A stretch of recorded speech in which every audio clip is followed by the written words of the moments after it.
বা হত্যা করা হয়েছে, এটা কিন্তু কোনোভাবেই মেনে নেওয়া যায় না। এবং হচ্ছে জুলাই এই যে শাহবাগ চত্বরে হাদির যে ছবি বা ব্যানার ফেস্টুন দেয়া হয়েছে, সেগুলোতে কিন্তু যে তৌহিদি বিক্ষুব্ধ ছাত্র জনতা রয়েছেন, তারা কিন্তু তার কে স্মরণ রাখার জন্য তার জন্য ছবি উঠাচ্ছেন এবং বিভিন্ন রকম ব্যানার ফেস্টুন নিয়ে এসেছেন হাদির স্মরণে। এবং আমরা সকাল থেকেই এই শাহবাগ চত্বরে যেহেতু ছিলাম, সেখানে আমরা দেখেছি যে সবার কণ্ঠেই উৎকণ্ঠা হাদিকে নিয়ে। সবাই হাদির যে স্মৃতিচারণগুলো করছেন, সেই স্মৃতিচারণগুলোই করে গেছেন যে হাদি এই একজন অতি সাধারণ মানুষ ছিলেন, সাধারণ জীবনযাপন করতেন, কোনো ধরনের ইয়েতে কোনো ঝামেলায় ছিলেন না, তিনি কোনো দলের পক্ষে ছিলেন না। তিনি একটি সবার জন্য, সবার অধিকার প্রতিষ্ঠার জন্য কাজ করে গেছেন। এই কথাগুলোই কিন্তু সবার মাঝ থেকে আসছে এবং অনেকেই সাধারণ মানুষ যে বিক্ষুব্ধ জনতা রয়েছেন, তারা ছাত্র জনতা, তারা কিন্তু বারবার একটি দাবি তুলেছেন যে একজন হাদি জুলাই যোদ্ধা, একজন সম্মুখ সারিতে থেকে তিনি কিন্তু জুলাইয়ের আন্দোলনে ছিলেন এবং ঢাকা ৮ আসনে তিনি স্বতন্ত্র প্রার্থী হিসেবে ছিলেন এবং তিনি প্রচারণাও করছিলেন। এবং সেই প্রচারণাও আমরা দেখেছি যে সাধারণ মানুষ তাকে খুবই ভালোভাবে গ্রহণ করছিলেন। এবং আরেকটি বিষয় যে এই যে বিষয়গুলো সব মিলেই হচ্ছে আমরা হয়তো বা আর কিছুক্ষণের মধ্যেই যে ওসমান হাদিকে বহনকারী মরদেহ বহনকারী যে গাড়িটি আছে, সেটি মনে হয় আর কিছুক্ষণের মধ্যেই এই শাহবাগ চত্বরে প্রবেশ করবে। আমরা যতটুকু জানতে পেরেছিলাম যে গাড়িটি কিছুক্ষণ আগে মানিক মিয়া এভিনিউ থেকে ফার্ম গেটের দিকে এসেছে, সেই বিষয়টি এসেছে। তো এখন আমরা মনে করি, ধারণা করতে পারি গাড়িটি হচ্ছে কারণ বাজার পর্যন্ত এসেছে।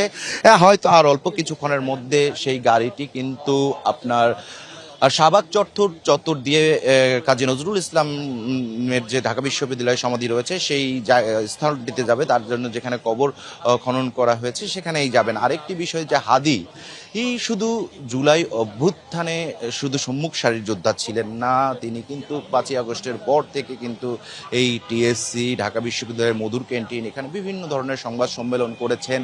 সেখানেও কিন্তু তিনি তার যে কথাগুলো, তার যে গুণগ্রাহী, সেগুলো কিন্তু তুলে ধরেছেন।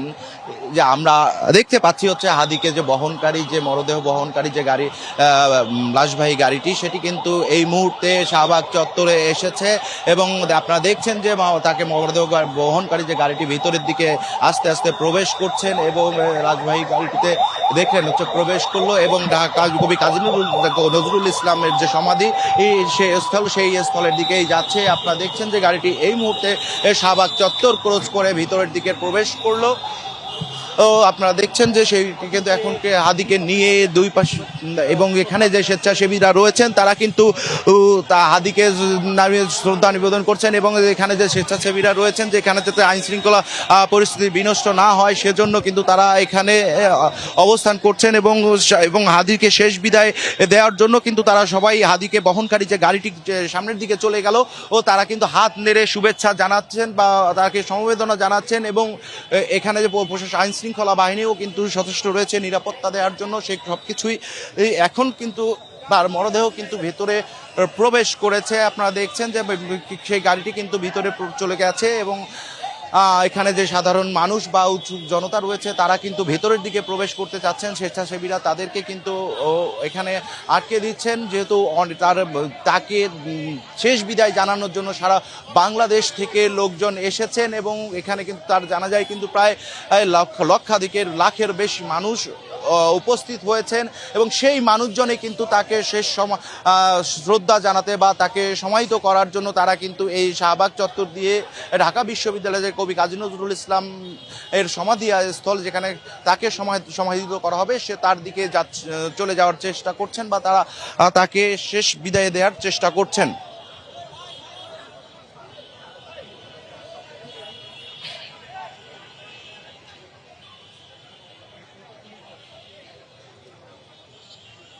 ওসমান হাদিকে বহনকারী যেই ফ্রিজিং ভ্যানটি রয়েছে সেটি এই মুহূর্তে কাজী নজরুল ইসলামের যে সমাধিসৌধ সেখানে প্রবেশ করেছেন এবং আমরা দেখতে পাচ্ছি যে তাকে তার সাথে আসলে হাসনাত আব্দুল্লাহ সহ তার যেই দীর্ঘদিনের সহযোদ্ধা যারা তার সাথে সেই সময়ে সম্মুখ সারিতে যুদ্ধ করেছিলেন, এই প্রতিরোধ গড়ে তুলেছেন, তারা এসেছেন সেই গাড়ির সাথে এবং তাকে এই মুহূর্তে গাড়িটি তাকে নামানো হচ্ছে সেখান থেকে এবং তারপরেই কিন্তু তাকে নিয়ে যাওয়া হবে তার শেষ নিদ্রার যে স্থান, সেই স্থানে তাকে শেষ নিদ্রায় শায়িত করা হবে। এই মুহূর্তে কিন্তু এখানে স্বেচ্ছাসেবক, পুলিশ এবং সংবাদকর্মী সহ কিন্তু অসংখ্য মানুষ এখানে ভিড় করেছেন এবং তার বাইরে যে উৎসুক জনতা তাদেরকে কিন্তু এখানে প্রবেশ করতে দেওয়া হয়নি, তাও এখানে অনেক অনেক ভিড় জমে গিয়েছে। তাদের একটাই আশা, একটু দেখতে পাওয়া, একটু দেখার ইচ্ছা ওসমান হাদিকে। তবে ভিতরে কাউকেই এই মুহূর্তে প্রবেশ করতে দেওয়া হচ্ছে না। ভিতরে ওসমান হাদির যে সহযোদ্ধা যারা ছিলেন, তার সহকর্মী যারা ছিলেন, তারা ভিতরে রয়েছেন।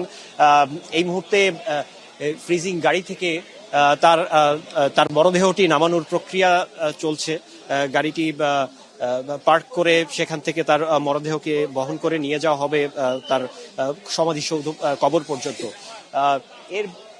এর আগে কিন্তু এই জাতীয় সংসদ ভবনের দক্ষিণ প্লাজায় অনুষ্ঠিত হয় ওসমান হাদির জানাজা এবং সেই জানাজায় তা ইমামতি করেন তার ভাই এবং যেখানে অংশ নেন প্রধান উপদেষ্টা ডক্টর মোহাম্মদ ইউনূস সহ রাজনৈতিক দলের শীর্ষ নেতা এবং অসংখ্য মানুষ। আসলে এই মানুষগুলো আসলে ওসমান হাদিকে ভালোবাসতেন। তার যেই রাজনৈতিক চিন্তা বা তার যে প্রতিবাদের কণ্ঠস্বর, সেই কণ্ঠস্বরের সাথে তারা নিজেদের চিন্তাধারার মিল খুঁজে পেতেন। তারা আসলে হাদিকে নিজেদের কণ্ঠস্বর হিসেবে দেখতেন। তো সেই হাদিকে দেখতে, তার জানাজায় অংশ নিতে কিন্তু লাখো মানুষ সেখানে ভিড় করেছেন এবং তাকে শেষ শ্রদ্ধা জানিয়ে সেখান থেকে এই ঢাকা বিশ্ববিদ্যালয়ে কাজী নজরুল ইসলামের সমাধির উদ্দেশ্যে সেখান থেকে তারা ভালোবাসায় সিক্ত করে পাঠিয়ে দেন। এই মুহূর্তে শরীফ ওসমান হাদির যে মরদেহ বহনকারী যে গাড়িটি, সেটি কাজী নজরুল ইসলামের সমাধিসৌধের ভিতরে প্রবেশ করেছে। সেটি গাড়িটি ঠিকভাবে পার্ক করে সেখান থেকে এখনো মরদেহটি বের করা হয়নি। এখান থেকে তাকে সমাধি পর্যন্ত নিয়ে যাওয়া হবে, যেখানে উপস্থিত রয়েছেন তার মরদেহের সাথে উপস্থিত রয়েছেন তার দীর্ঘদিনের সহযোদ্ধা জাতীয় নাগরিক পার্টির হাসনাত আব্দুল্লাহ সহ বিভিন্ন সহযোগী, তারা যাদের সাথে আসলে তিনি একসাথে এই রাজপথে সংগ্রাম করেছেন। 2024 সালে এই রাজপথে যাদের সাথে তিনি সংগ্রাম করেছেন, আন্দোলন করেছেন, তারাই কিন্তু তার শেষ যাত্রায় তার সাথে এখন পর্যন্ত রয়েছেন এবং তারাই হয়তো তার আপনজন। কারণ সেই 24-এর সেই দুঃসময়ে তারাই তার পাশে ছিলেন এবং তারা একসাথে এই প্রতিরোধ গড়ে তুলেছেন, যেই প্রতিরোধের পর একটি মুক্ত বাংলা পেয়েছিল এই বাংলাদেশের মানুষজন এবং যেই স্বৈর শাসনের অবসান ঘটেছিল তাদের এই আন্দোলনের ফলে। তবে সেই আন্দোলন করে এই বাংলার মানুষকে মুক্তি এনে দিলেও কিন্তু শেষ পর্যন্ত মুক্তি মেলেনি ওসমান হাদির মতন সেই বিপ্লবীদের, কারণ ঘাতকের বুলেট তাকে বিদ্ধ করে। ওসমান হাদির মতন মানুষ যারা কিনা এই সাম্রাজ্যবাদ, পুঁজিবাদ এবং এই সমাজে বিদ্যমান যেসব অনিয়ম, দুর্নীতি রয়েছে তাদের বিরুদ্ধে কথা বলতেন, সেই কণ্ঠস্বর কিন্তু রোধ করে দেওয়া হয়েছে সেই রাজপথে, যেই রাজপথে ওসমান হাদির মতন মানুষ লড়েছেন। আর তাকে যেই ঘাতকেরা তাকে হত্যা করে, সেই ঘাতকরা কিন্তু পালিয়ে গিয়েছেন, তারা দেশে নেই এবং তাদের যে বিচার কার্য বা তাদেরকে দেশে এনে যে বিচার করা, সেই দাবিগুলো তুলছেন হাদির যেই সমর্থক রয়েছেন, তাকে যারা ভালোবাসেন, তারা আসলে কোনোভাবেই এটি মেনে নিতে পারেন না যে এমন একটি কণ্ঠস্বর আমাদের মাঝে আর নেই, যে কিনা মেহনতি মানুষের কথা বলতো, যে নির্যাতিত মানুষের কথা বলতো, যে সব শ্রেণী পেশা মানুষের কথা চিন্তা করত। সেই মানুষটিকে এত কম বয়সে, এত অল্প ক্ষণে তাকে চলে যেতে হবে, এটি কিন্তু কেউ মানতে পারেননি এবং সেজন্যই কিন্তু হাদির জন্য আজ গোটা বাংলাদেশ এক হয়েছে। তারা ফুঁসে উঠেছেন প্রতিবাদে, তারা ফুঁসে উঠেছেন বিক্ষোভে এবং তার তিনি যেদিন গুলিবিদ্ধ হন 12ই ডিসেম্বর, সেদিন পুরো দেশ কিন্তু স্তব্ধ হয়ে গিয়েছিল যে এরকম একটি ঘটনা 24-এর ছাত্র গণ অভ্যুত্থানের পরেও এমন একটি ঘটনা যে এই বাংলার মাটিতে ঘটতে পারে, সেটি আসলে কেউই বিশ্বাস করতে পারেনি। এবং এই ঘটনার মধ্য দিয়ে আসলে দেশের সার্বিক নিরাপত্তা এবং আইন শৃঙ্খলা বাহিনীর ভূমিকা সহ সরকারের ভূমিকা নিয়েও প্রশ্ন ওঠে এবং জনমনে এই প্রশ্ন বারবার ঘুরে ফিরে আসে, আসলেই কি আমরা একটি মুক্ত স্বাধীন বাংলায় বসবাস করছি, নাকি সন্ত্রাসীদের যেই একটি আধিপত্য বিস্তার হয়েছে। কারণ আমরা 5ই আগস্টের পরে দেখেছি যে বিভিন্ন স্থানে আইন শৃঙ্খলার পরিস্থিতির মাঝে থেকেই অবনতি হতো, সেগুলো নিয়েও কথা বলতেন। সর্বশেষ ওসমান হাদির যে বিষয়টি আমার মনে আছে, এবি পার্টির চেয়ারম্যান ফুয়াদ তিনি গিয়েছিলেন বরিশালে, সেখানে তাকে উপর হামলা হলে কিন্তু শরীফ ওসমান হাদি প্রথম সেই প্রতিবাদী কণ্ঠস্বর হয়ে কিন্তু কথা বলেন তাদের পক্ষে। এরকম কিন্তু যেখানেই মানুষ নির্যাতিত হতো, যেখানেই মানুষের উপরে হামলা হতো বা অবিচার করা হতো, সেখানেও শরীফ ওসমান হাদি কিন্তু ছিলেন সবার আগে এই প্রতিবাদ করা একজন। এবং সেই মানুষটি আজকে ফ্রিজার ভ্যানে শুয়ে আছে, তার নিথর দেহ, এবং তাকে আর কিছুক্ষণ পরেই সমাহিত করা হবে, চিরনিদ্রায় তাকে রাখা হবে কাজী নজরুল ইসলামের ঠিক পাশেই। যেই কাজী নজরুল ইসলামকে তিনি ধারণ করতেন, যার চেতনায় তিনি উদ্বুদ্ধ ছিলেন, যার কবিতা তার মুখে উচ্চারিত হতো, সেই কাজী নজরুল ইসলামের পাশেই কিন্তু তাকে শেষ নিদ্রায় এখানে শায়িত করা হবে। এবং ওসমান হাদির যেই চিন্তাধারা, তিনি যেভাবে চিন্তা করতেন, মানুষকে যেভাবে দেখতেন, মানুষের অধিকারকে যেভাবে দেখতেন, সেই চিন্তা ভাবনাকে ধারণ করে কিন্তু লাখো মানুষ আজ রাস্তায় নেমে এসেছে, তার জানাজায় অংশ নিয়েছে। এখনো উৎসুক হাজার হাজার মানুষ ঢাকা বিশ্ববিদ্যালয়ের এরিয়ার আশেপাশে প্রত্যেকটা জায়গায় তারা অবস্থান নিয়ে আছেন। তারা জানেন যে হয়তো তারা ওসমান হাদিকে শেষবারের মতন দেখতে পাবেন না, হয়তো তারা ওসমান হাদির আর সেই কণ্ঠস্বর তারা শুনতে পারবেন না, তবুও তারা এসেছেন, কারণ তারা এই মৃত্যু কোনোভাবেই মেনে নিতে পারেননি। তারা এই মৃত্যুকে কোনোভাবে বৃথা যেতে দিবেন না। তারা বলছেন যে শরীফ ওসমান হাদি তার মৃত্যুতে যেই অপূরণীয় ক্ষতি হয়েছে, কারণ শরীফ ওসমান হাদি যুগে যুগে আসেন, তার মতন মানুষ যুগ যুগ পরে একজন আসেন, তো সেই মানুষ যখন চলে যান তখন একটি শূন্যতা তৈরি হয়, যে শূন্যতা আসলে কোনোভাবে পূরণ করা যায় না। তবে তারা যেটি বলছেন যে তারা নিজ নিজ জায়গা থেকে একজন হাদি হয়ে উঠবেন, তারা সেই প্রতিবাদী কণ্ঠস্বর হয়ে উঠবেন, যেই প্রতিবাদী কণ্ঠস্বর ছিলেন শরীফ ওসমান হাদি। এবং তার যেই কাজ, তার যেই ইচ্ছা, তার যেই আকাঙ্ক্ষা, সেগুলো পূরণে তারা চেষ্টা করবেন। তারা চেষ্টা করবেন যে তার যেই ফেলে রাখা কাজ ছিল, সেই কাজগুলোকে সামনে এগিয়ে নিয়ে যাওয়ার। এই মুহূর্তে কিন্তু ঢাকা বিশ্ববিদ্যালয়ের টিএসসি থেকে শাহবাগ পর্যন্ত পুরোটা রাস্তায় আসলে আইন শৃঙ্খলা রক্ষাকারী বাহিনী, স্বেচ্ছাসেবকের দল, গণমাধ্যম কর্মীরা সহ কিন্তু বিপুল সংখ্যক দায়িত্বরত মানুষের ভিড় রয়েছে।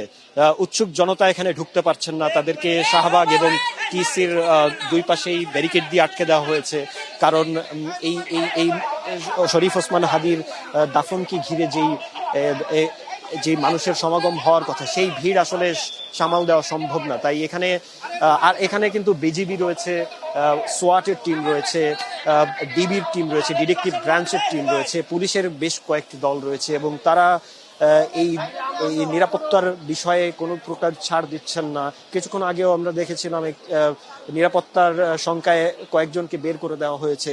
তো এই জায়গাটি এখন সর্বোচ্চ নিরাপত্তার আওতায়। কিন্তু কিছু কিছু মানুষ আসলে এটাও বলছেন যে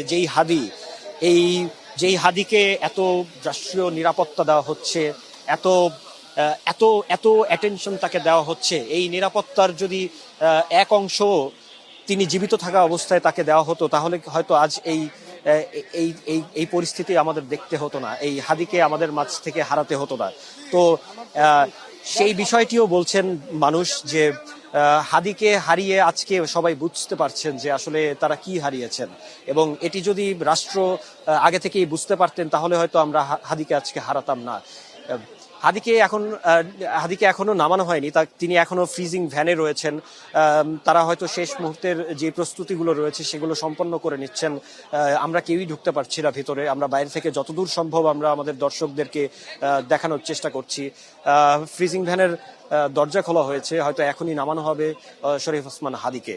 তবে শরীফ ওসমান হাদি, আমি যদি একটু বলতে চাই পিছনের কথা, গত 12ই ডিসেম্বর তার নিজ নির্বাচনী এলাকায় প্রচারণা চালানোর কালে গুলিবিদ্ধ হন শরীফ ওসমান হাদি, এবং ঘাতকের বুলেট তার মাথার এক প্রান্ত থেকে ঢুকে অন্য প্রান্ত দিয়ে বেরিয়ে যায়। তারপর তাকে তৎক্ষণাৎ ঢাকা মেডিকেল কলেজ হাসপাতালে নিয়ে যাওয়া হয়। সেখানে তার প্রাথমিক একটি অপারেশন করে তাকে উন্নত চিকিৎসার জন্য পাঠানো হয় সর্বপ্রথম রাজধানীর এভার কেয়ার হাসপাতালে। সেখান থেকে আরও উন্নত চিকিৎসার জন্য তাকে নিয়ে যাওয়া হয় সিঙ্গাপুর জেনারেল হসপিটালে। সেখানে তিনি দীর্ঘ 4-5 দিন যেখানে তিনি চিকিৎসাধীন ছিলেন, এবং সবশেষ তিনি সবাইকে কাঁদিয়ে না ফেরার দেশে চলে যান। তার মৃত্যুতে পুরো রাষ্ট্র, পুরো জাতি স্তব্ধ হয়ে যায়। এরকম একটি কণ্ঠস্বর আমাদের মাঝে আর নেই। এমন একজন মানুষ যিনি কিনা এত অল্প সময়ে মানুষের হৃদয়ে স্থান করে নিয়েছিলেন, তেমন একটি মানুষ আজ আমাদের মাঝে নেই। এবং তার যেভাবে এই চলে যাওয়াটাকে আসলে কেউই মানতে পারেননি, এখনো মানতে পারছেন না। তার মৃত্যুর পর গতকাল রাতে তাকে নিয়ে আসা হয় ঢাকায়। সেখান থেকে তাকে নিয়ে যাওয়া হয় জাতীয় হৃদরোগ ইনস্টিটিউটে।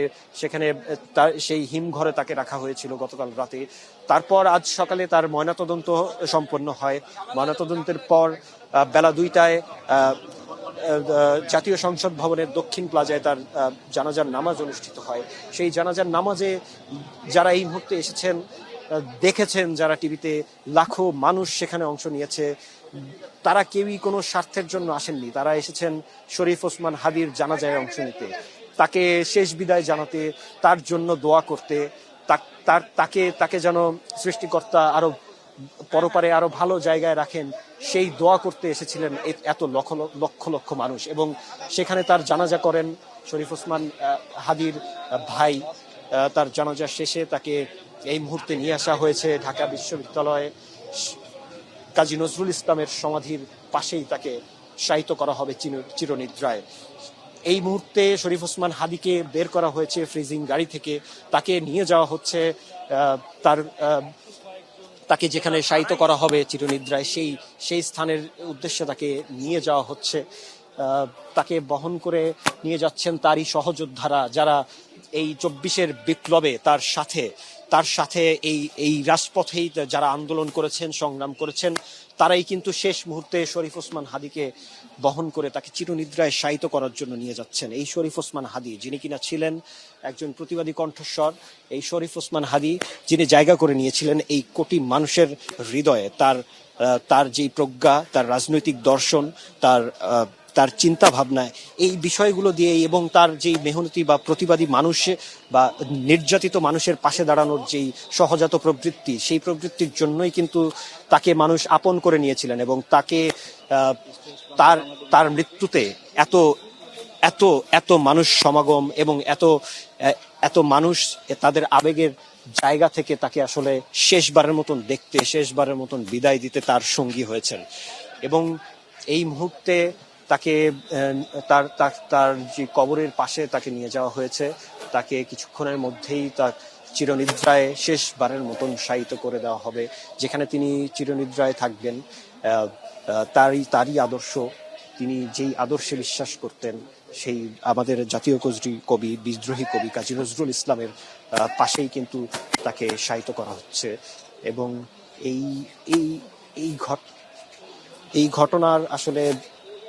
এই ঘটনাকে কেন্দ্র করে যাতে করে কোনো ধরনের নিরাপত্তা ইস্যু তৈরি না হয়, সেজন্য কিন্তু আইন শৃঙ্খলা রক্ষাকারী বাহিনীরা সবসময় এখন পর্যন্ত খুবই সতর্ক দৃষ্টি রেখেছেন আশেপাশে, এবং তারা কিন্তু সজাগ রয়েছেন আসলে যে কোনো ধরনের পরিস্থিতি মোকাবেলায়। আমরা একটু দেখানোর চেষ্টা করব যে আমরা যদি আরেকটু কাছে যেতে পারি, আমরা সেই চেষ্টা করছি। যেহেতু এখানে আইন শৃঙ্খলা রক্ষাকারী বাহিনীর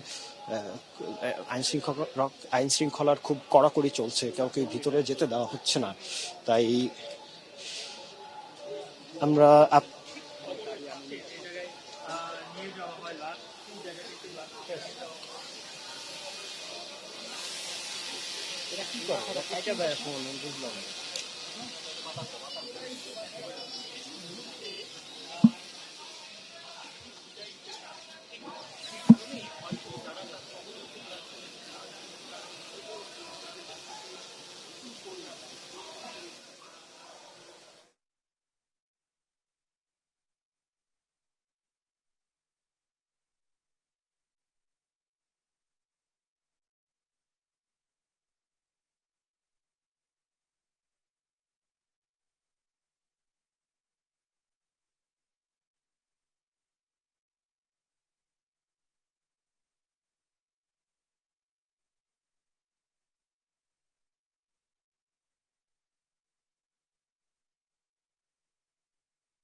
নামানো হচ্ছে তার কবরে। এই মুহূর্তে তাকে কবরের প্রাঙ্গণে নিয়ে যাওয়া হয়েছে, সেখানে রয়েছেন তার সহকর্মীরা যারা কিনা দীর্ঘদিন তার সাথে আন্দোলন করেছেন রাজপথে। এই 2024-এর যে ছাত্র জনতার গণ অভ্যুত্থান, সেই গণ অভ্যুত্থানে যারা অংশ নিয়েছিলেন তার সাথে, তারাই কিন্তু শেষ মুহূর্তে তার পাশে, তার কবরের পাশে তাকে শায়িত করতে নিয়ে গিয়েছেন। এই মুহূর্তে আমরা যতদূর দেখতে পাচ্ছি দূর থেকে শরীফ ওসমান হাদির মরদেহ রাখা হয়েছে তার কবরের পাশে। এখন যে কোনো মুহূর্তে তাকে আসলে তাকে কবরে নামানো হবে। সেখানে বেশ কয়েকজন মানুষ রয়েছেন, তবে নিরাপত্তার স্বার্থে আসলে হ্যাঁ, আমরা যেটি দেখতে পাচ্ছি শরীফ ওসমান হাদির কফিনের উপরে যে পতাকাটি ছিল সেই পতাকাটি উঠিয়ে ফেলা হয়েছে, জাতীয় পতাকা। এর মানে তাকে এখনই কবরে শোয়ানো হবে, যেখানে তিনি চিরনিদ্রায় শায়িত থাকবেন। তারই আদর্শ, যেই আদর্শে তিনি বিশ্বাস করতেন, কাজী নজরুল ইসলামের পাশে তাকে শায়িত করা হচ্ছে এই মুহূর্তে। দর্শক, তাকে বহনকারী যে স্ট্রেচারটি ছিল সেই স্ট্রেচারটি সরিয়ে ফেলা হয়েছে। তাকে তাকে নামানো হচ্ছে কবরে, সেখানে তাকে শায়িত করা হবে। শরীফ ওসমান হাদি, যেই হাদি খুব অল্প সময়ে জায়গা করে নিয়েছিলেন কোটি বাংলার মানুষের হৃদয়ে। তার আদর্শ, তার চিন্তা ভাবনা, তার যেই যুদ্ধ পুঁজিবাদী সাম্রাজ্যবাদী আধিপত্যবাদের বিরুদ্ধে তার ওসমান হাদির যে যুদ্ধ, সেই যুদ্ধের মাধ্যমে তিনি কিন্তু জায়গা করে নিয়েছিলেন কোটি মানুষের হৃদয়ে। অনেক নির্যাতিত মানুষ মনে করতেন ওসমান হাদি হচ্ছে তাদের কণ্ঠস্বর, যে কণ্ঠস্বরের মাধ্যমে তারা তাদের কাঙ্ক্ষিত মুক্তি পাবেন। তবে সেই সেই সেই মহানায়ককে তারা যখন দেখলেন এই বাংলার মাটিতে তার নির্বাচনী এলাকায় গুলিবিদ্ধ করা হলো, তখন কিন্তু তারা ফুঁসে উঠেছিলেন ক্ষোভে। এবং তারপর তিনি দীর্ঘ 8 দিন মৃত্যুর সাথে পাঞ্জা লড়ে অবশেষে না ফেরার দেশে চলে গেলেন। তার পরপরই কিন্তু শোকে স্তব্ধ হয়ে যায় পুরো দেশ। এবং সেই শোককে আসলে কাটিয়ে আজ শেষ বিদায় জানাতে রাজধানী ঢাকার প্রতিটি রাস্তায়, প্রতিটি এলাকায় কিন্তু মানুষের মধ্যে একটি চাঞ্চল্য দেখা গিয়েছে। মানুষের মধ্যে সেই হাহাকার দেখেছি আমরা, যে তাদের সেই হাদি আর নেই, যেই হাদি যে কোনো মানুষকেই দেখা হলে তাকে বুকে জড়িয়ে নিতেন, তার সাথে করমর্দন করতেন, তার খোঁজ খবর নিতেন। যেই হাদি কিনা একজন সাধারণ মানুষ ছিলেন এবং তিনি সাধারণ জীবন যাপন করতেন, সেই হাদিকে আজ এই মুহূর্তে রাখা হচ্ছে কবরে। তিনি সেখানে চিরনিদ্রায় শায়িত থাকবেন, আর কখনোই তার কণ্ঠস্বর শুনবেন না এই বাংলার মানুষ। আর প্রতিবাদী কণ্ঠস্বর হয়ে তিনি কিন্তু এই মেহনতি দুঃখী মানুষের কথা বলবেন না। তিনি আর কোনো অন্যায়ের বিরুদ্ধে প্রতিবাদী কণ্ঠস্বর হয়ে উঠবেন না। সেই হাদিকে আজকে শ্রদ্ধা জানাতে এখানে যেমন স্বেচ্ছাসেবক রয়েছেন, তারা স্বপ্রণোদিত হয়ে এসেছেন এখানে, সেই সাথে কিন্তু ঢাকা বিশ্ববিদ্যালয়ের আশেপাশে হাজারো মানুষ এসে জড়ো হয়েছেন শরীফ ওসমান হাদিকে বা তার কবরকে জিয়ারত করতে, বা তাকে শেষবারের মতন সেই যাত্রায়, তার যেই শেষ যাত্রা, সেই শেষ যাত্রায় অংশ নিতে হাজার মানুষ এখানে এসেছেন। শরীফ ওসমান হাদিকে হয়তো কেউ দেখবেন না, দেখতে পারবেন না, তারা জানেন, তবুও তারা এসেছেন। তাকে ভালোবেসে তার আদর্শকে বুকে ধারণ করে, এবং তাদের কণ্ঠে একটাই কথা, একটাই আওয়াজ যে শরীফ ওসমান হাদির যে ফেলে রাখা কাজ, তার তার যে অসম্পূর্ণ কাজ, সেই কাজ তারা পূরণ করতে চান, এবং সেই লক্ষ্যে তারা সকলেই আসলে এক একজন হাদি হয়ে উঠতে চান। অনেকেই বলেছেন তারা নিজ সন্তানকে হাদির আদর্শে বড় করে তুলতে চান। তিনি এতটাই প্রভাব ফেলেছিলেন এই বাংলার মানুষের বুকে, এই বাংলার মানুষের মনে। তাকে তার আদর্শকে এখন মানুষ ধারণ করতে চায়, তার আদর্শে নিজ সন্তানকে বড় করতে চায়। এবং সেই শরীফ ওসমান হাদি তিনি যেই আদর্শে বিশ্বাস করতেন, তিনি যে প্রজ্ঞায়, তার যে প্রজ্ঞা ছিল, তিনি যেভাবে মানুষ নিয়ে চিন্তা করতেন, মানুষের সাথে মিশতেন, তার সেই আচরণে মানুষের মনে এত গভীর দাগ কেটে গিয়েছে, তারা এখনো ভুলতে পারছেন না, তারা এখনো মানতে পারছেন না সাধারণ মানুষ যে শরীফ ওসমান হাদি আর কখনোই আসবেন না, আর কখনোই কথা বলবেন না, আর কখনোই ভোট চাইতে যাবেন না। আপনারা জানেন যে তিনি গুলিবিদ্ধ হন তার নিজ নির্বাচনী এলাকায় প্রচারণার কালেই, এবং তাকে যারা গুলি করেছেন তারা আসলে তার সাথেই প্রচারণা করতেন। তো এমন একজন মানুষের আশেপাশে থেকে এমন একটি ঘটনা ঘটানো, এবং সেই ঘটনায় তাদের পালিয়ে যাওয়া, সেই ঘাতকদের পালিয়ে যাওয়া বিদেশে, এবং তাদেরকে ধরতে না পারা, এই সব মিলিয়ে কিন্তু মানুষের মধ্যে একটি ক্ষোভের আগুন দেখতে পেয়েছি আমরা।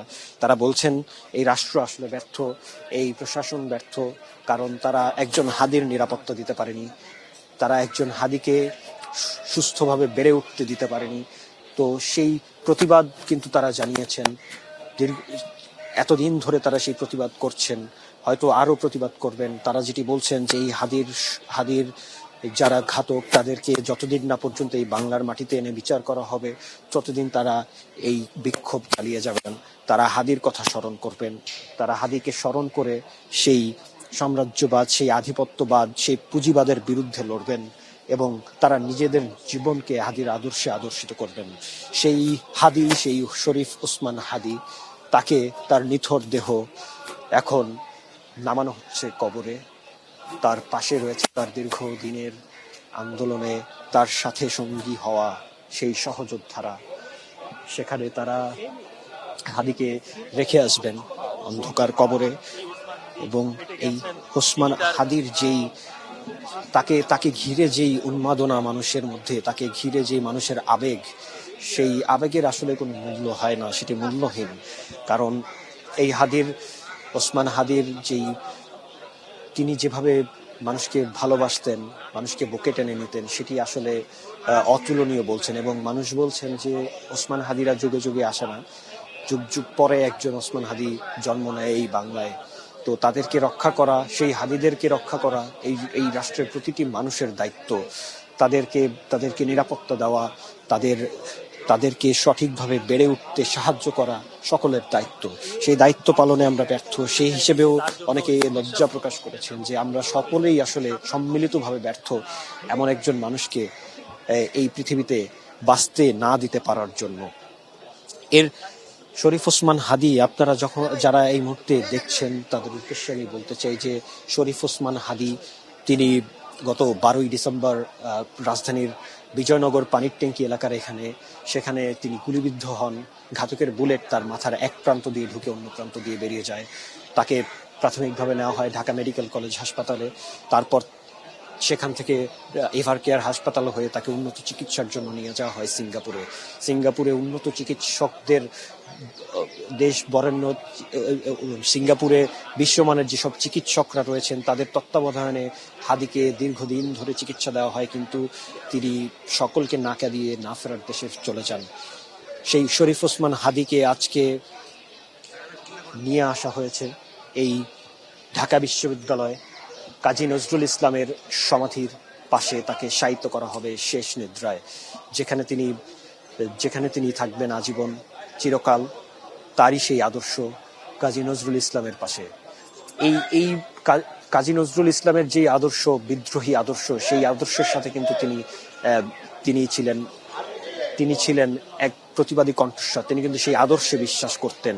তিনি তার একটি কবিতা আমরা দেখেছি সামাজিক যোগাযোগ মাধ্যমের বিভিন্ন প্ল্যাটফর্মে। তিনি কাজী নজরুল ইসলামের সেই কবিতা বজ্রকণ্ঠে আবৃত্তি করছিলেন। তিনি সেটিকে ধারণ করতেন।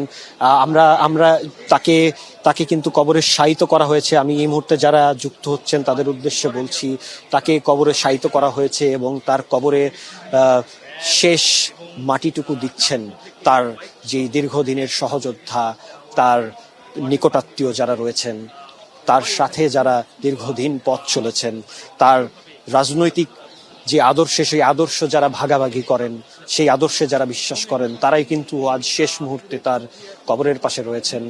তার কবরের উপরে তারা এখন শেষ মাটিগুলো দিয়ে দিচ্ছেন। তাকে ঢেকে ফেলা হচ্ছে এই দুনিয়ার আলো থেকে। তাকে অন্ধকার কবরে চিরদিনের জন্য এখানে রেখে যাওয়া হবে এবং আর সেই প্রতিবাদী কণ্ঠস্বর কিন্তু আমাদের মাঝে আমরা শুনবো না। আমাদের মাঝে আর সেই হাদিকে আমরা দেখব না। রাত বিরাতে, সকালে বিকালে, যে কোনো সময় কিন্তু আমরা সেই হাদিকে আর রাজপথে দেখব না, সংগ্রাম করতে দেখব না। তিনি স্তব্ধ হয়ে গিয়েছেন চিরদিনের জন্য। আজ তাকে এখানে রেখে যাওয়া হবে। তিনি থাকবেন তার সেই প্রিয় ক্যাম্পাস, ঢাকা বিশ্ববিদ্যালয়ের ক্যাম্পাস। তার চেয়েও বড় কথা, তিনি থাকবেন তার সেই আদর্শ কাজী নজরুল ইসলামের পাশে। তাকে আজ তার জানাজা সম্পন্ন হয় দুপুর 2টার কিছু পরেই। জানাজা সম্পন্ন হয় জাতীয় সংসদ ভবনের দক্ষিণ প্লাজায়। সেখানে লাখো মানুষ তার নামাজের জানাজায় অংশ নেন, তাকে শেষ শ্রদ্ধা জানান।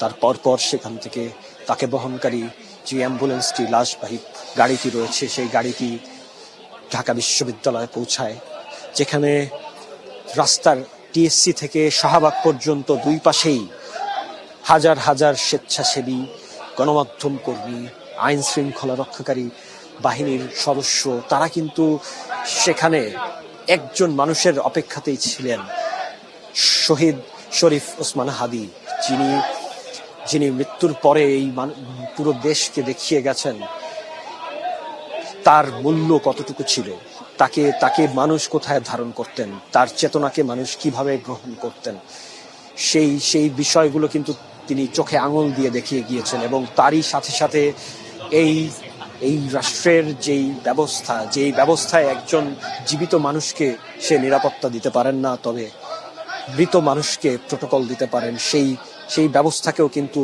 অঙ্গুলি দর্শন, সেই ব্যবস্থাকেও কিন্তু তিনি প্রশ্নবিদ্ধ করে গেছেন তার মৃত্যুর মধ্য দিয়ে। এবং তিনি আসলে, আমি তার সোশ্যাল মিডিয়ায় তার একটি স্ট্যাটাস আমি পড়ছিলাম, যেখানে তিনি চাইছিলেন, তিনি লিখেছিলেন যে একজন সাধারণ মানুষ হয়ে 50 বছর বাঁচার থেকে একজন এমন 5 বছর বাঁচাও ভালো, যেখানে তিনি একটি সমাজে কোনো পরিবর্তন আনতে পারবেন, মানুষের চিন্তায় পরিবর্তন আনতে পারবেন। এবং তার সেই প্রার্থনা কিন্তু সৃষ্টিকর্তা কবুল করেছেন। তিনি চেয়েছিলেন যে ঘাতকের কোনো বুলেট, হয়তো রাজপথে আন্দোলন সংগ্রামের সময় কোনো ঘাতকের বুলেট তার মাথায় বিদ্ধ করবে। এবং যে আমরা যেমনটি দেখেছি যে মহৎ ব্যক্তিরা আসলে তাদের শেষ ইচ্ছা পূরণ হয়, সেভাবেই কিন্তু শরীফ ওসমান হাদী, তিনি তার শেষ ইচ্ছা অনুযায়ী কিন্তু মৃত্যুবরণ করেছেন। তবে তার যেভাবে মৃত্যু হয়েছে সেটি মানতে পারছেন না বাংলার কোনো মানুষ। তাকে যেভাবে হত্যা করা হয়েছে এই বাংলার মাটিতে দিনে দুপুরে প্রকাশ্যে, সেটি কিন্তু কেউ মানতে পারছেন না। এবং তার জন্যই প্রতিবাদী কণ্ঠস্বর হয়ে উঠেছেন হাজারো হাজারো মানুষ, যারা বলছেন তারাই হাদী হয়ে তার অসম্পূর্ণ যেই স্বপ্ন, সেই স্বপ্ন পূরণে কাজ করে যাবেন। এই শরীফ ওসমান হাদী, যিনি 2024 সালের ছাত্র গণ অভ্যুত্থানে সম্মুখ সারিতে থেকে যুদ্ধ করেছেন, তিনি প্রতিরোধ গড়ে তুলেছেন সেই স্বৈর শাসকের বিরুদ্ধে, যেই স্বৈর শাসক গুলিবিদ্ধ করেছে কয়েকশো শহীদ হয়েছেন সেই 24-এর গণ অভ্যুত্থানে। সেই শহীদদের প্রতিনিধিত্ব করেছিলেন কিন্তু শরীফ ওসমান হাদী, যিনি নিজেও আজ শহীদ হিসেবে গণ্য হয়েছেন, শহীদ হিসেবে স্বীকৃতি পেয়েছেন। সেই শহীদ শরীফ ওসমান হাদী, তাকে শায়িত করা হয়ে গিয়েছে, তার দাফন সম্পন্ন হয়েছে।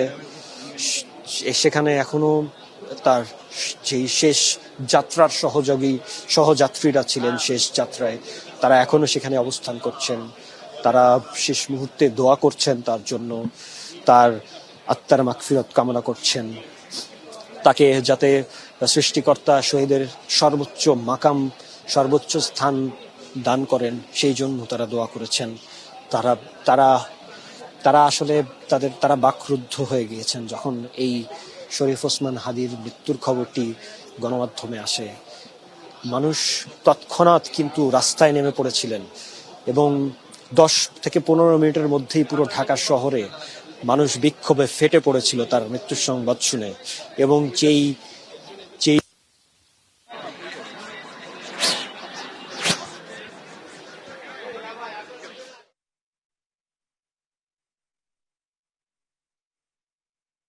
পরপরই কিন্তু যেই প্রস্তুতি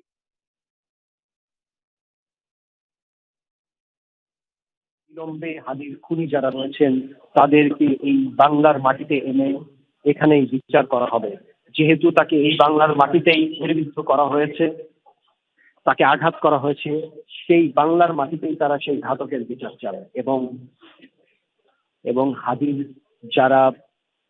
যে আদর্শ, সেই আদর্শকে আসলে তারা বুকে লালন করতে চান, সেভাবে তারা কাজ করতে চান। এবং আজ এখানে ঢাকা বিশ্ববিদ্যালয়ের আশেপাশে কিন্তু হাজার হাজার মানুষ এসে জড়ো হয়েছেন। তারা এখনো এখানে ঢুকতে পারেনি, তারা এখনো দেখতে পারেনি শহীদ শরীফ ওসমান হাদিকে। তারা কিন্তু এখনো দেখতে পারেননি শহীদ শরীফ ওসমান হাদিকে। তারা কিন্তু শরীফ ওসমান হাদির শেষ যাত্রায় অংশ নিতে পারেননি, তবুও তারা এখানে এসেছেন, কারণ তারা জানেন যে সেই শরীফ ওসমান হাদি, তাকে এখানেই সমাহিত করা হবে। তার আশেপাশে থাকতে পেরেও তারা আসলে নিজেদেরকে ধন্য মনে করছেন যে তার শেষ যাত্রায়, শেষ সময়টুকুতে তারা তার পাশে ছিলেন। আর শরীফ ওসমান হাদি যিনি কিনা ছিলেন আধিপত্যবাদ, সাম্রাজ্যবাদ, পুঁজিবাদের বিরুদ্ধে বিপ্লবী কণ্ঠস্বর, সেই কণ্ঠ কিন্তু আজ রোধ হয়ে গিয়েছে। সেই কণ্ঠ আজ চিরতরে মাটির নিচে দাফন করে দেওয়া হয়েছে। তাকে চিরনিদ্রায় সেখানে শায়িত করা হয়েছে, যেখান থেকে তিনি আর কখনোই ফিরে আসবেন না আমাদের মাঝে, আর কখনোই তার সেই প্রতিবাদী কণ্ঠস্বর কেউ শুনবে না। সেই জায়গায় তাকে রেখে আসা হয়েছে কবরের অন্ধকার কবরে, এবং তিনি শায়িত হয়েছেন তারই আদর্শ, তারই চেতনার যেই অংশ জুড়ে রয়েছে সেই বিদ্রোহী কবি কাজী নজরুল ইসলাম, তার পাশেই কিন্তু তিনি শায়িত হয়েছেন। এবং এটিও একটি বড় পাওয়া একজন মানুষের জন্য, যে এমন একটি জায়গায় শেষ নিদ্রায় শায়িত হতে পারা। তো সেই জায়গায় তাকে এখানে নিয়ে আসা হয়েছে। তার দাফন কার্য সম্পন্ন হয়েছে,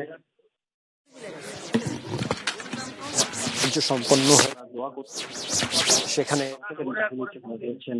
বাইরে আমরা গণমাধ্যম কর্মীরা রয়েছি, স্বেচ্ছাসেবী দল রয়েছে, এবং সবাই আসলে স্তব্ধ, সবাই নীরবতা অবলম্বন করছেন। কারণ যে পরিস্থিতিতে এবং যেই মানুষটিকে এখানে নিয়ে আসা হয়েছে এবং তাকে যেভাবে হত্যা করা হয়েছে, সেটি আসলে কারোরই কাম্য নয়। কেউই চিন্তা করেন যে আমি শরীফ ওসমান হাদি এই বাংলার মাটিতে তাকে গুলি করা হবে, এবং যেই মাটিতে দাঁড়িয়ে তিনি বিদ্রোহ করেছেন, তিনি সংগ্রাম করেছেন, তিনি স্বৈর শাসকের বুলেটের সামনে দাঁড়িয়েছেন, সেই মাটিতেই তাকে মৃত্যুবরণ করতে হবে এবং তার দাফন করা হবে, এটি আসলে কেউই মেনে নিতে পারছেন না।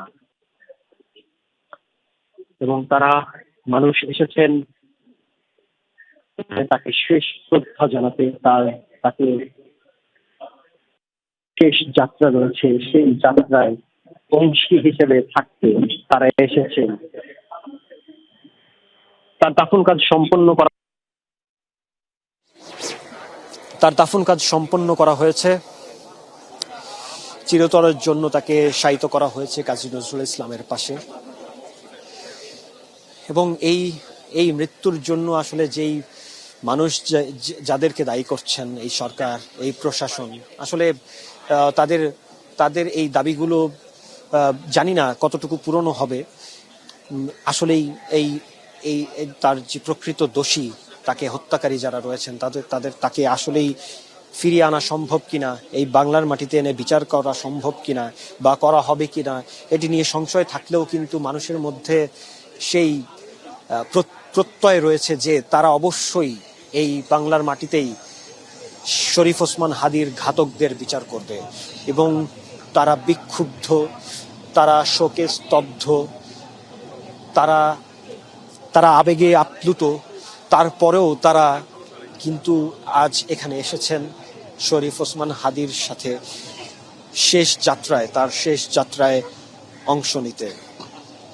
শরীফ ওসমান হাদি তিনি ছিলেন 2024 সালের ছাত্র জনতার যে বিপ্লব, সেই বিপ্লবে একজন অগ্রণী ভূমিকা নেওয়া একজন যোদ্ধা, যিনি এই আন্দোলনের পরপরই শাহবাগে গঠন করেছিলেন ইনকিলাব মঞ্চের, যেই মঞ্চ আসলে মনে করিয়ে দিত যে এই নির্যাতিত মানুষের নির্যাতনের কথা মনে করিয়ে দিত, যেই মঞ্চ আসলে জুলাইয়ের চেতনাকে নতুন করে মানুষের সামনে তুলে দিত, যেই ইনকিলাব মঞ্চ আসলে এই জুলাইকে মনে রাখাতে মানুষের মনের মধ্যে সেই জুলাইয়ের চেতনাকে জাগ্রত করতে ইনকিলাব মঞ্চের যে ভূমিকা, সেই ইনকিলাব মঞ্চের তিনি ছিলেন মুখপাত্র। এবং এই জুলাইয়ের আন্দোলনের পরে যে কয়টি সংগঠন বা যে কয়টি এই ধরনের সংগঠন তখন হয়েছিল, তার মধ্যে কিন্তু ইনকিলাব মঞ্চ ছিল প্রথম সারির একটি সংগঠন। এবং তাদের মূল উদ্দেশ্য ছিল এই জুলাই চেতনাকে ধারণ করে পরবর্তীতে দেশ গঠনে কাজ করা। এবং সে লক্ষ্যে কিন্তু হাদি কাজ করে যাচ্ছিলেন। তিনি স্বপ্রণোদিত হয়ে তিনি জানতেন তার পাশে কেউ এসে দাঁড়ানোর নেই, তবুও তিনি একা দাঁড়িয়েছিলেন তার নিজের অধিকার নিয়ে, মানুষের অধিকার নিয়ে। তিনি মানুষের কথা বলার জন্য তিনি কিন্তু এবারের যে ত্রয়োদশ জাতীয় সংসদ নির্বাচন, সেখানে অংশ নেওয়ার ইচ্ছা পোষণ করেছিলেন। তিনি ঢাকা 8 আসন থেকে স্বতন্ত্র প্রার্থী হিসেবে এই নির্বাচনে অংশ নিতেন যদি তিনি বেঁচে থাকতেন। এবং তার মৃত্যুও হয় কিন্তু এই নির্বাচনী প্রচারণা চালানোর কালে। তিনি গত 12ই ডিসেম্বর শুক্রবারে তিনি জুম্মার নামাজের পরে রিকশায় করে যাচ্ছিলেন রাজধানীর বিজয়নগর পানির ট্যাঙ্কি এলাকা দিয়ে, যেখানে পিছন থেকে একটি মোটরসাইকেলে করে সে দুজন ঘাতক তার মাথায় গুলি করে এবং তিনি তৎক্ষণাৎ লুটিয়ে পড়েন। তার সাথে যেই সহকর্মীরা তখন ছিলেন তারা তাকে নিয়ে ঢাকা মেডিকেলে নিয়ে আসেন, যেখানে তার অপারেশন করা হয় একটি। তারপরে তাকে পাঠানো হয় রাজধানীর এভার কেয়ার হাসপাতালে, যেখান থেকে তাকে উন্নত চিকিৎসার জন্য পাঠানো হয়েছিল সিঙ্গাপুরে। তবে কোনো কিছুই আসলে কাজে দেয়নি, কোনো কিছুই শরীফ ওসমান হাদিকে আর আমাদের মাঝে ফিরিয়ে আনেনি। শরীফ ওসমান হাদি সকলকে দুঃখের সাগরে ভাসিয়ে চলে গেছেন না ফেরার দেশে।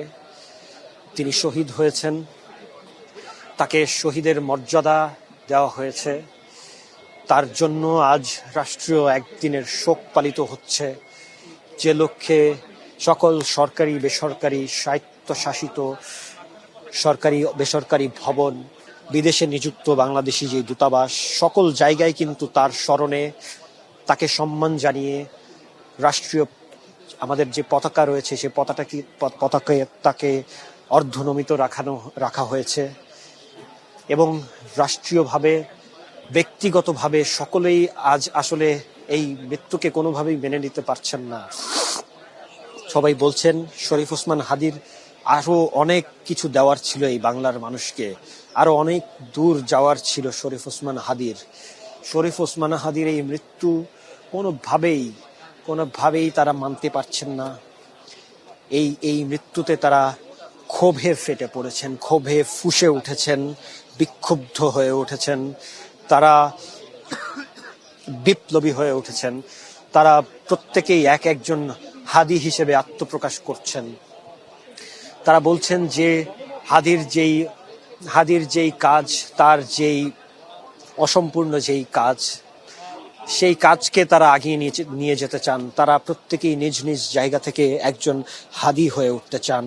তারা সেই হাদি হয়ে উঠে এই সাম্রাজ্যবাদ, এই আধিপত্যবাদ ও পুঁজিবাদের বিরুদ্ধে লড়ে যেতে চান এবং শরীফ ওসমান হাদির স্বপ্ন পূরণ করতে চান। যে লক্ষ্যে আমরা দেখেছি আজ তার জানাজায় হাজার হাজার মানুষ সংসদ ভবন এলাকায় জড়ো হন। কয়েক ঘন্টা আগে থেকেই কিন্তু তারা সেখানে জড়ো হয়ে থাকেন শরীফ ওসমান হাদির জানাজায় অংশ নিতে। এই যেই মৃত্যু, এই মৃত্যুতে আসলে তারা শোকে স্তব্ধ হয়ে গিয়েছেন। তারা কি করবেন, তারা এই শরীফ ওসমান হাদির মৃত্যুতে তারা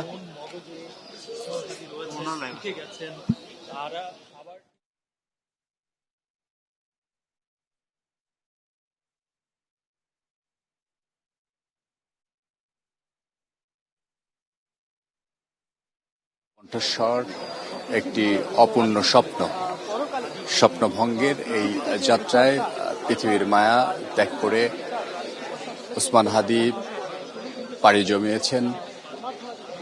আপনি জানেন, গত 12ই ডিসেম্বর নির্বাচনী প্রচারণা শেষে ঢাকা বিশ্ববিদ্যালয়ের দিকে রওনাকালে অতর্কিত এক হামলার কারণে তার গুলিবিদ্ধ হয়। বাম পাশ থেকে গুলিটি লেগে ডান পাশ থেকে বের হয়ে যায়। পরবর্তীতে তাকে ঢাকা বিশ্ববিদ্যালয়ের চিকিৎসা প্রদান এবং অস্ত্রোপচার করা হয়। তৎক্ষণাৎ উচ্চ এবং আরও মানসম্পন্ন চিকিৎসার জন্য তাকে এবার কেয়ার হাসপাতালে ভর্তি করা হয়। এরপরেই তাকে আরও তার অবস্থা সংকটাপন্ন হলে তাকে সিঙ্গাপুরের জেনারেল হাসপাতালে পাঠানো হয় এবং সেখানেই সে চিকিৎসা নিচ্ছিলেন। চিকিৎসার এক পর্যায়ে চিকিৎসা বিজ্ঞানকে ভুল প্রমাণিত করে তিনি না ফেরার দেশে পৌঁছান। তারই আজকে সারাদিন দিনব্যাপী যে তাকে দাফন করার জন্য যে কর্মসূচি, যে কর্মযজ্ঞ, সেটি চলছে। এই মুহূর্তে তাকে জাতীয় কবি কাজী নজরুল ইসলামের সমাধিস্থলের পাশেই তাকে দাফন করা হয় এবং আপনি জানেন যে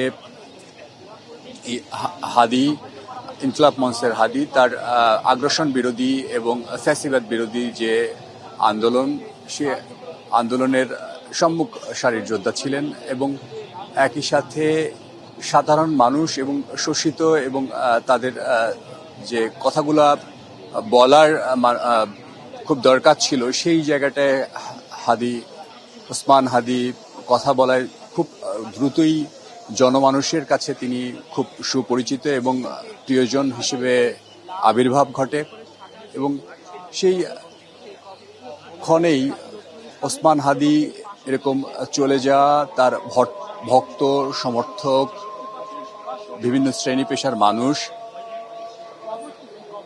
পেশার মানুষ তাকে শ্রদ্ধা জানাতে দিনভর বিভিন্ন জায়গায় হসপিটাল, তার যেখানে পোস্টমর্টম করা হয় সেখানে, মানিক মিয়া এভিনিউর সামনে যেখানে তার জানাজা পড়ানো হয়, সেখান থেকে হেঁটে হেঁটে মানুষ ঢাকা বিশ্ববিদ্যালয় সংলগ্ন কাজী নজরুল ইসলামের যে সমাধিস্থল, সেখানে কবর দেওয়ার যে কার্যক্রম চলছে, সেখানেও আসলে তার ভক্ত সমর্থক সাধারণ মানুষেরা এখানে এসে বিভিন্নভাবে তার স্মৃতিচারণ করছে, তাকে শ্রদ্ধা জ্ঞাপন করছে এবং একই সাথে তার দাফনের যে কাজ সেটি সম্পন্ন চলমান। এখন এই পরিস্থিতিতে সাধারণ মানুষ তারা বলছেন যে কোনো মূল্যেই, যে কোনো ভাবেই সাধারণ মানুষ তার যাতে করে ওসমান হাদির খুনিদের চিহ্নিত করার সাথে সাথে তাদেরকে গ্রেপ্তারের আওতায় এনে দেশীয় যে বিধান আছে সেই বিধানের মধ্যে তাদেরকে বিচারের আওতায় আনা এবং একই সাথে সাথে একটি দৃষ্টান্তমূলক শাস্তি দাবি করছেন তার ভক্ত সমর্থকরা। এবং একই সাথে আপনারা জানেন যে গত 12 ডিসেম্বর তিনি ঢাকা ৮ আসনের সম্ভাব্য প্রার্থী ছিলেন। এই প্রার্থিতার মধ্যেই তিনি একক সরাসরি মানুষের সাথে যোগাযোগ ঘটানো, ছোট ছোট মিছিল কিংবা পথসভা করছিলেন এবং জুলাই আন্দোলনের সম্মুখ সারির যোদ্ধা এই ওসমান হাদি আজকে তার দাফন সম্পন্ন হয়েছে এবং এই দাফন সম্পন্নকে ঘিরে এখানে বিভিন্ন শ্রেণী পেশার মানুষ সহ রাজনৈতিক বিভিন্ন ব্যক্তিবর্গ, ডান বাম কিংবা মধ্যপন্থীর সব ধরনের নেতাকর্মীর এখানে ভিড় দেখা গেছে। আজকে একটা বিন্দুতে চলে এসেছে হাদির বিষয়টিকে কেন্দ্র করে এবং একই সাথে উগ্রবাদ, ফ্যাসিবাদ, বৈষম্য এবং শিক্ষায় যে বাণিজ্যিকরণ সেই সব বিষয় নিয়ে তিনি ইতিমধ্যেই সোশ্যাল মিডিয়ায় প্রবল জনপ্রিয়তা অর্জন করেন এবং একই সাথে সাথে তার যে দুর্নীতি এবং বলিষ্ঠ কণ্ঠস্বর সেজন্য সাধারণ মানুষের কাছে তিনি আসলে খুবই সুপরিচিত এবং খুবই জনপ্রিয়তা পান এই ইনকলাব মঞ্চের ওসমান হাদি। ওসমান হাদি, আমি যদি আপনাকে একটু পিছনের ঘটনা মনে করিয়ে দিতে চাই, ওসমান হাদি 12 ডিসেম্বর নির্বাচনী প্রচারণার শেষে ঢাকা বিশ্ববিদ্যালয়ের উদ্দেশ্যে রিকশা যোগে রওনা করার পথে অতর্কিত হামলা চালায় দুইজন বাইকধারী, একজন চালক এবং পিছন থেকে আরেকজন হাদিকে বাম পাশ থেকে গুলি করে সেই গুলিটি ডান পাশ থেকে তার বের হয়ে যায় এবং তার বিভিন্ন রকমের এই রক্তক্ষরণ সহ তার শরীরে রক্ত জমাট বাঁধা থেকে শুরু করে তার মস্তিষ্কে প্রবল রক্তক্ষরণ এবং যে ক্ষতিগ্রস্ত হয় তারই পরিপ্রেক্ষিতে তাকে অস্ত্রোপচার করা হয় ঢাকা মেডিকেলে। সেই মেডিকেলের অস্ত্রোপচার শেষে তাকে আরো উন্নত চিকিৎসার জন্য এভার কেয়ার হাসপাতালে তাকে ভর্তি করা হয় এবং তার অবস্থা আরো বেশি সংকটাপন্ন হলে এবং তার বিশেষ করে এই গুলির হামলার পরে তার শরীরে বিভিন্ন জটিলতা দেখা দেয়। তার মধ্যে কিডনি এবং আরো শরীরে বিভিন্ন জায়গায় সমস্যা পরিলক্ষিত হয়। তারই ধারাবাহিকতায় উন্নত চিকিৎসার জন্য সিঙ্গাপুরে তাকে চিকিৎসার জন্য পাঠানো হয় এবং সেই যে প্রক্রিয়া, সেই প্রক্রিয়ায় আসলে চিকিৎসা বিজ্ঞানকে আসলে ভুল প্রমাণিত করে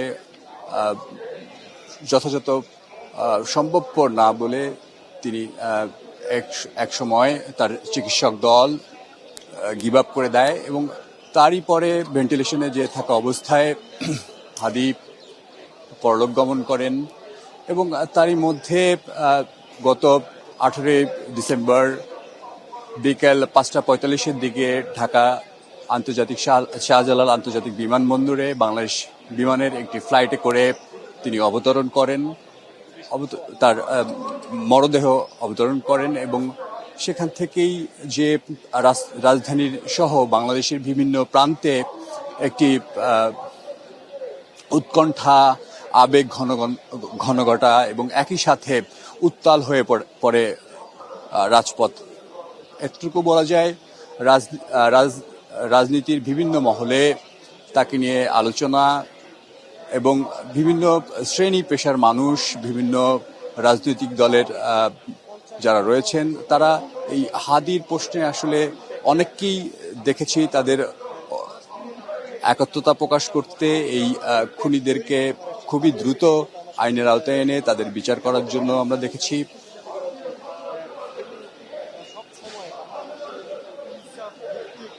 ওসমান হাদির বর্তমান সময়ে তিনি খুবই জনপ্রিয় একজন বক্তা হিসেবে প্রতিষ্ঠিত এবং যে শোষিত, নিপীড়িত, নিষ্পেষিত যে মানুষের যে মনের কথা, প্রাণের দাবি, সেই জায়গায় আসলে ওসমান হাদি কড়া নাড়তে পেরেছেন এবং সেই কথার ফলেই আজকে ওসমান হাদির যে জনপ্রিয়তা, ওসমান হাদির জন্য মানুষের যে আবেগ, মানুষের যে ভালোবাসা তার সেটি পরিলক্ষিত হয়েছে। আমরা দেখতে পেয়েছি সকালবেলা থেকেই তাকে তার প্রত্যেকটি ঘটনা, তার এই দাফন সম্পন্ন করার জন্য যে বিষয়াদি থাকে তার প্রত্যেকটা ঘটনাই আমরা দেখেছি এবং তার সকালবেলা থেকে সরারদি হাসপাতালে তাকে যে ময়নাতদন্ত শেষে তাকে আবারও তাকে আবারও যে